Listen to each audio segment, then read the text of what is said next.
everyone, I'm Rudrani and welcome to Speak Easy. My guest today is extremely inspiring. She's had her own journey. She started at her own terms and she continues that journey at her own terms. She's strong. She's amazing. I'm talking about the beautiful Lara Dutta. Welcome to the show, Lara. Thanks, Rudrani. Thank you for having me. That was quite the introduction. In the beginning, when you joined, it wasn't the same way things are today, was it, Lara? No, but I also entered the industry really, really young, Rudrani. I mean, I was 16 years old when I started my modeling career, in the mid 1990s. So I'm an old hat. I've been here for 27 years. When I say that, I feel, my God, how old am I? But the fact of the matter is that I started really young, So I would say that I've been through some really interesting times through the entire fashion film industry. I've seen so many different changes take place. I've been part and parcel of all of that. I've evolved through those changes. And I think to remain relevant, in my 40s, to still be working, possibly being the busiest that I have been in the last decade, doing some of my best work. I think I'm really fortunate and blessed to have had the career that I've had so far. In the beginning, there were not such roles being written for women in Bollywood where they could show all aspects, be multidimensional, even though the initial launch push of you coming and working so hard and being Miss Universe was there. But you still remain an outsider. You didn't have people here pushing for you. So I feel that part has obviously been something that you now get to do roles that people get to see different aspects of you.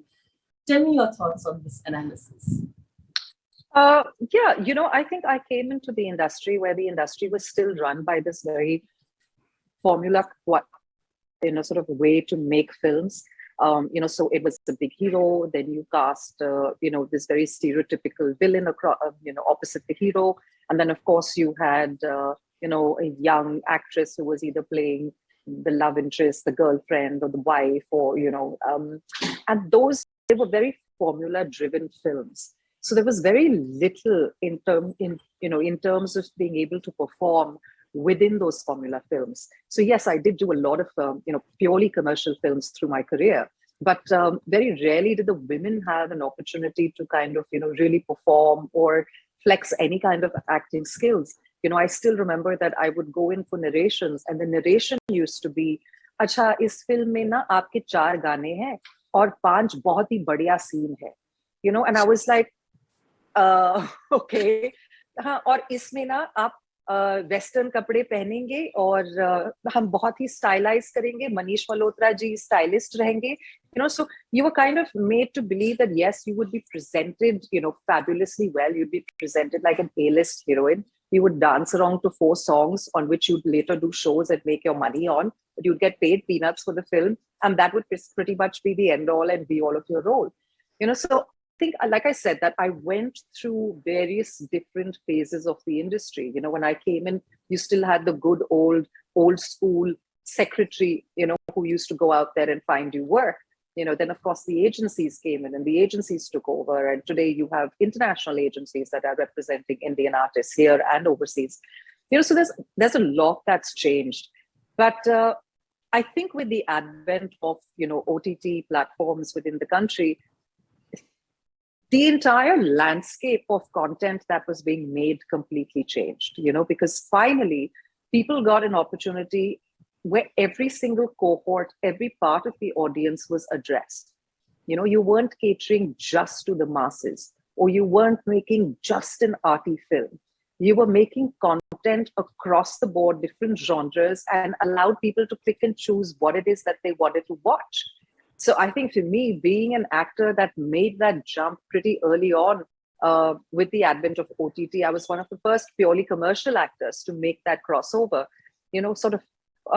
was liberating for me, to say the least, because it really cut loose all that angst that you carried as a performer, as an actor, being limited by it just by being a woman. It kind of just liberated you from that. And like you rightly said, so today, the kind of roles that I'm playing, I'm actually playing my age on screen, which is which is amazing, because you have this cohort of women between the ages of 35 to 55 that were just not addressed, because you either were, the pativrata bahu at home, or you were the mean sass, or you were the all sacrificing mother, and those were the ideals that women were supposed to live up to. So women between the ages of 30 and 55 thought that they had to fit into one of those roles, otherwise they were not normal women, because that's what the Indian woman, So I love the fact that today we're playing characters on screen that are diabolical, that are ambitious, that are flawed, that are having affairs, that are, that have murderous intent. Because at the end of the day, at some point of time, those are everything within us women, and that comes up. So I love the fact today that the characters being played out on screen are so much more relatable and so much more real than anything that was on offer earlier. And also I feel that, even look at the roles that you picked for OTT shows, they're all contrastingly different. It's almost like, give me anything, I can play anything, which is what women, when you started at that time, never got the opportunity to do. I mean, Kaun Banegi Shekhawat is so different from Hiccups and Hookups. Again, both very interesting women. Seen the show will know your central character also faces a lot of slut shaming because of the choices that she makes, because she finally, as a single mother, chooses to live her life and have desires and go out there and put herself out there. You have also faced slut shaming. I think a lot of women have, and particularly being an actor. And I want to know what went through your mind, because anything you did, whether getting married to Mahesh or whether making personal choices, wearing clothes at your time, everything was scrutinized, and I feel it was extremely sexist and unfair of what you went through. But what do you tell me your thoughts on that? So Rudrani, I think one of my all-time favorite characters that I've portrayed on screen is Vasudha Rao from Hiccups and Hookups. The reason that I love her is because, a lot of times people look at me and I have a certain persona and I have a certain image, and 90% of the scripts that come to me, the character sketch, the very first line is, she's a good-looking, confident, woman who has the answers to everything. She's, got it all together. She's a force to reckon with.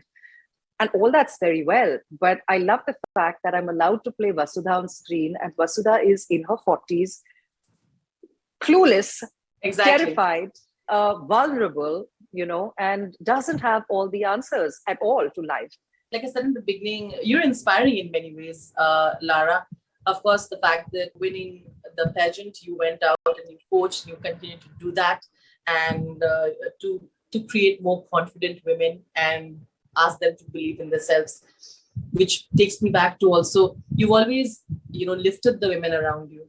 And I think the industry has, in the past, even sometimes now, including the media, enjoyed in sort of breaking women and pitching them against each other. But you've been someone, and you and Shmita, all of you all have really held your ground. Tell me if that was difficult. I think in the past, Rudrani, we went through a phase where opportunities for women were so far and few that unfortunately women got used to clawing each other out of their way to get to those opportunities, because there was just that much. Yeah. So you got so used to elbowing people out of your way to try and make place to go and grab hold of that. What I've learned through experience, and I've seen it work, is that at the end of the day, women create, when we come forward, when we break barriers, when we open up further opportunities, when you create more opportunities for women, it just, as you get stronger as a woman, as you step up to claim what you want to, and as you create more opportunities for women, the playing field evens. You don't have to get to that cutthroat level and that cutthroat business of, literally pushing somebody out of the way. When you lift women up with you, you just end up creating more opportunities for us to, to come forward, to shine, to do things. I mean, today in the industry, when I came in, there were hardly any women. I mean, I've been on a show now that was directed by a female director, that had a woman DOP on it. The heads of most departments were women. I mean, and it's incredible. The writers are women today, and so it's, I mean, we've come a long way, but we fought for it. It was hard fought and hard won. Yeah. These victories didn't come easy. And I give credit to the women that came before me as well, because even today, when I'm looking at women like Ratna Pathak Shah, when I'm looking at women like Neena Gupta on screen, I'm saying, oh my God, I want to be as ballsy as them, when I'm in my 60s, when I'm there at that. And it gives me the hope that there's going to be incredible work for me to do, when I get to that age. Because of what they're building today, the paths that they're creating, the characters that they're bringing to life. So and it's the least that you can do for the generation that comes after you, right? You leave it a better place than what it was like when you came to it. Absolutely. What are a few learnings that you've sort of on the way picked up, and things that you hope eventually change? So I think for me, being a services kid, the one thing that I've always sort of done is I've constantly transitioned. And I think today, if somebody asks me what is one of my greatest pluses or my greatest assets, is the fact that I am constantly in a process of transitioning. So I've never really, even when I was Miss Universe, I never halted and stopped in the year 2000 saying, okay, that's the be all and end all of what I can be. So I'm only going to be, a beauty queen. When I joined the film industry, I never really thought, well, in many ways, I was an outsider, and I was pretty clear that the film world wasn't going to be all that I was. I knew that I was a lot beyond just doing that. In the years that I've been here, I've transitioned from doing that to being an entrepreneur now, running a pretty fairly successful business of my own, brands that are going across different verticals. So if you ask me, the one greatest learning that I've had in life is to not box myself or label myself as into any one thing. And you're never too old, and I'm standing testimony to that you're never really too old to reinvent, to learn, to recreate. And it's amazing that I think women, especially, we have the kind of resilience within us where if a switch suddenly goes off, and you make that decision and that turning point happens and just the turnover happens, you can achieve anything that you really put your mind to. But we have so much fear inside us. And I see that women have it more than men. We think we have a lot more, we stand to lose a lot more in taking that next step forward. But I find that a lot of these fears are really, just created in our own minds, that they don't really exist. So when you are able to push past that, you end up opening new doors for yourself that you never really knew that existed. So you've got to go beyond your comfort zone. You've got to leave that behind a little bit in order to conquer new frontiers. It's nice when you call yourself an entrepreneur, but I know that it comes with a lot of risks and a lot of pain as well. So I want to know, a lot of women have also spoken about how it's you sometimes are looked over when you're trying to make opportunities for yourself and not taken seriously because of your gender. Tell me if you've ever faced that, if you have, and how have you maneuvered your way in your ventures in awkward situations? So yes, I definitely did face that. In 2011, when I turned producer with my film Chalo Dilli, I was one of the first few female actors to actually turn producer. And, I'd been working in the industry already for a really long time before that. And everybody was used to dealing with me as an actress.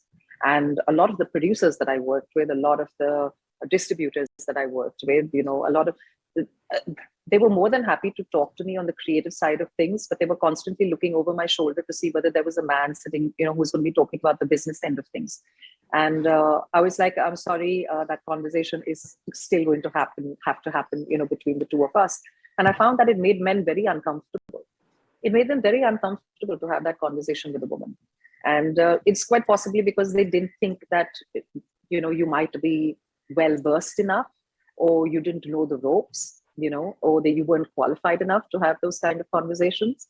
And so it was difficult to begin with. And I remember coming back and, speaking to Mahesh about it and being really frustrated about it, because I've grown up in a family of all girls, and in a military family where There was no distinction whatsoever made between boys and girls. I mean, my sister herself, was one of the first helicopter pilots, in India, in the Indian Air Force. So we never had that kind of distinction. So it was the first time that I actually really faced it, and it bothered me terribly. So, which is why when I turned entrepreneur, I think having gone through that experience and having had to fight through it the hard way, I never gave anybody in the entrepreneurial world a chance to really treat me any different when I walked into a boardroom. And then I learned that, yes, as a woman, you have to work twice as hard as a man in order to be taken seriously. But you don't have to do it with a chip on your shoulder. You don't have to come in there with, where you've got something to prove. You don't have anything to prove. But you just, unfortunately, in order for a man to take you more seriously in a man's world, you've got to work just twice as hard as them. But I found that, to be honest, in the business world, that I didn't face that much of prejudice as much as I did in the industry, in the film industry. But again, we've come a long way. Today, you've got incredible, wonderful young female actors who are producers, who are extremely successful. You've got Anushka, you've got Alia, you've got Deepika, all doing films. And in a way, I would like to think that we made it slightly easier for them to come in and do what they're doing. You paved the path. In a small way, yeah. Of course you did. What are the kind of films you'd like to produce today? So I've always been very clear as a producer and as to why I turned producer. So, I'm not the kind of producer who will produce films that are 150 and 200 crores and are these, big, massively mounted films. I'm not that kind of producer. What I want to do is produce films that are small to mid-budget, medium-budget films, but that are high on content. So for me, the writing is the star of the film. So even with Chalo Dilli, it was a very small film, but it was all heart and it was received really well. And those are the kind of films that I want to do. Where the writing is king. So the content is what really matters. And of course, no producer wants to lose money. But today you're in a great space where you're not just making films for the big screen, but you're also making films for the digital, for the digital screen. And over there, you have far more versatility and flexibility to make the kind of films that you really want to. So yeah, I mean, I'm not making arty films. I still will make films that will have a commercial appeal, that will just be, slightly different from your formula films. How for years and years, you do small but vital roles in films, which are predominantly male. Yeah. And, a lot of actors have done that for years. But there's a little bit of a struggle when you want a little bit clout for your film and you want like a male superstar or a male star to come in and play small but vital roles, but it's being led predominantly by the female actor. And so, you want that because, the film gets a little bit more attention, it gets that push and all of that. Sure. I want to know if that was a struggle for you, because Taapsee really, really feels this, and the fact that budgets for female-led films still are minuscule, and it's a problem. So what are your thoughts on this as well? No, I definitely think, look, today, I mean, let's be honest and, put things into perspective. I mean, yes, times are changing and they're evolving. And you've had Alia, I think, who's had the maximum amount of success when it comes to, what box office collections have been for a female film. And please feel free to correct me if I'm wrong, but I'm just talking about in the near past. That's, when with Razi, with Gangubai, with all of these films that she's done. And, but in comparison, at the same time, for the box office collections, say for a equally big, male-driven, successful film at the box office, there's a big discrepancy. There is a big discrepancy. So, I mean, we have to be honest, and you can fight, yes, and we have. I mean, there's been a long, drawn out, sort of fight that's happened in the industry for pay disparity, against pay disparity, and, making sure that female actors are paid better than less than 1/10 of what the hero takes home, but it's an ongoing fight. But so you've got to be sensible about the kind of films that you're making. But that doesn't mean that you stop making them, or you go into this funk of saying, oh, it's difficult. Yes, of course it's difficult. And anywhere in the world, it's the same. But I love the fact that I think what we don't have in our industry yet is the maturity from the male actors, where there is a confidence in who they are rather than what their star value is. Yeah. In the West, you have incredible actors like Tom Cruise and Matt Damon and Ben Affleck, who will come in and do one or two scenes in a film. Brad Pitt, they'll come in and do one or two scenes in somebody else's film. And they'll do a brilliant job, and they'll play these crazy characters, and they'll have a blast with it. And then they're out of there, but they're not thinking about, oh my God, but it's his film. What am I? It's going to lower my star value. So I think that's what's really missing in our industry today, that the men are just still so hung up on what their star value is, rather than the confidence that they have in themselves to being, the actors that they are, that we haven't gone beyond that yet, where I think the women have, for that matter of fact. The women, I mean, I was very happy to come in and to have the opportunity of playing Indira Gandhi in a film that was completely Akshay's film. But the fact of the matter is, you're playing a character that's an iconic character. How many times in my life will I get the opportunity to portray Indira Gandhi on screen? Possibly never, again, maybe. Also very convincingly, and what a transformation it was. Can I just add that, please? Yeah, but it was fun to do, right? Those are the things that you kind of live for as an actor. It doesn't matter whether that role was 10 minutes long. Yeah. Was I there in the first half and the second half? Did I have a song? Those things didn't matter. Absolutely wonderful chatting with you, Lara. Thank you so much. Very, very proud of you, and I'm looking forward to your next crazy role. And this run has just started. I'm sure it's, like you said, I'm looking forward to that crazy role when you once turn 60. I'll be rooting for you. Perfect. Thank you so much. Thank you. Sending you lots of love. Thank you. Thank you. Bye.